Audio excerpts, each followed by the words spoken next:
उपमुख्यमंत्री अजित पवार यांनी अमरावती विभागाची आढावा बैठक घेतली। या आढावा बैठकीत उपमुख्यमंत्र्यांनी नवनवीन घोषणा करून नवनिर्माणाचे संकेत दिले आहेत। विभागातील प्रशासकीय कार्यालय जुन्या इमारतींमध्ये आहेत। सुमारे 140 वर्षांपासूनच्या या इमारती आहेत। या कार्यालयांसाठी नवीन इमारती बांधाव्या, त्यासाठी निधी दिला जाईल असं त्यांनी सांगितलं आहे।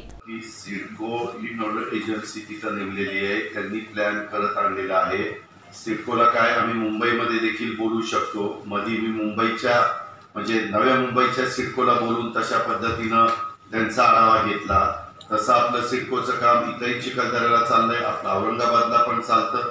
त्याच्यामुळे चिखलदऱ्याच्या बद्दल आम्ही पालकमंत्र्यांच्या समवेत तिथं सिडकोचे अधिकारी बोलून ती मीटिंग घेऊन काय त्यांना निधीची करताना चांगल्या प्रकारे काय झालं, ब्रिटिश कालीन आपल्याकडे महाबळेश्वर, चिखलदरा आणि माथेरान ही तीनच गिरीस्थानं त्या ठिकाणी तयार झाली। त्याच्यानंतरच्या काळामध्ये फार काही झालं नाही, तर आहे त्यालाच कशा अधिक चांगल्या सुविधा देता येतील आणि येणाऱ्या नागरिकांना, पर्यटकांना तिथं प्रॉपर पॉप्युलेशन वाल्यांना पण आणि स्थानिक लोकांना पण त्याच्यातनं स्थानिक लोकांच्या बाबतीमध्ये एक सूचना आली की तिथं पिण्याच्या पाण्याच्या करता खाली काहीतरी तलाव। उपमुख्यमंत्र्यांच्या या घोषणेने जिल्हाधिकारी कार्यालय, जिल्हा परिषद, एसपी ऑफिस, आयजी व मनपा कार्यालयाचा चेहरा मोहरा बदलणार आहे। या बैठकीला अमरावतीच्या पालकमंत्री आमदार यशोमती ठाकूर, बुलढाण्याचे पालकमंत्री डॉक्टर राजेंद्र शिंगणे, अकोल्याचे पालकमंत्री आमदार बच्चू कडू, खासदार नवनीत राणा, अतिरिक्त मुख्य सचिव देवाशिष चक्रवर्ती,